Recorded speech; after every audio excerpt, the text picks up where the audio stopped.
As-salaam wa-alaikum, brothers and sisters. Welcome to Year 6 of the 17 Verses podcast. I'm your host, Maher Haq. In this podcast, we take a small selection from the Quran every day and recite it to you in plain English, so you can get a small slice of God's Word while you go about your day. By averaging 17 verses per day, we're able to break the Quran down into manageable pieces and finish it in 1 year. If you enjoy the podcast, please help spread the word. Tell your friends and family, subscribe in iTunes or Stitcher or wherever you get your podcasts, and write us a review. Show notes and a text episode can be found at 17verses.com. That's the numbers 17verses.com. Today's selection concludes Surah 79, An-Nazi'at, or Those Who Tear Out, verses 27 through 46. These verses talk of the difficulty, or ease as it were, of the creation of man as compared to the creation of the heavens and the earth, and then ends with a missive on punishment and reward on the Day of Judgment. Tafseer for the selection concerns the heavens mentioned in verse 28 and the purpose of night and day mentioned in verse 29. Bismillahir-Rahmanir-Rahim. In the name of Allah, most gracious, most merciful. O mankind! Is your creation harder than the heavens that He built? He raised its canopy and fashioned it to perfection. He gave darkness to the night and brightness to the day. After that He spread out the earth. Then from it He brought forth its water and its pasture, set its mountains, and made them beneficial for you and your cattle.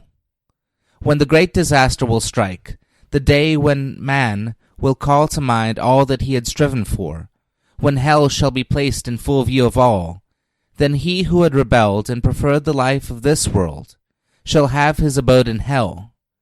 But he who had feared standing before his Lord and curbed his evil desires shall have his home in paradise.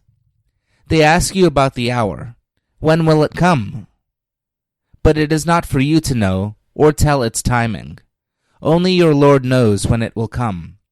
You are but a warner to him who fears it.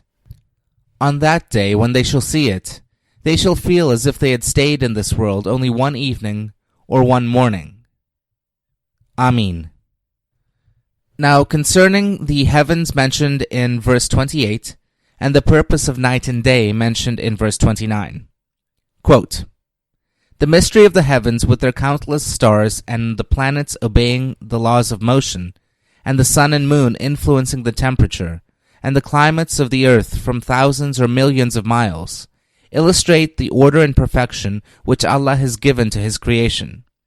Can man then remain exempt from his responsibility for his deeds, endowed as he is with a will, or deny the day of sorting out, which is the day of judgment?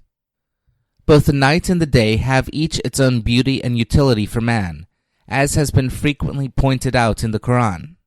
The night is a period of darkness, but it also has its splendors in the light of the moon, or the planets Jupiter or Venus, or stars like Sirius or the Milky Way galaxy.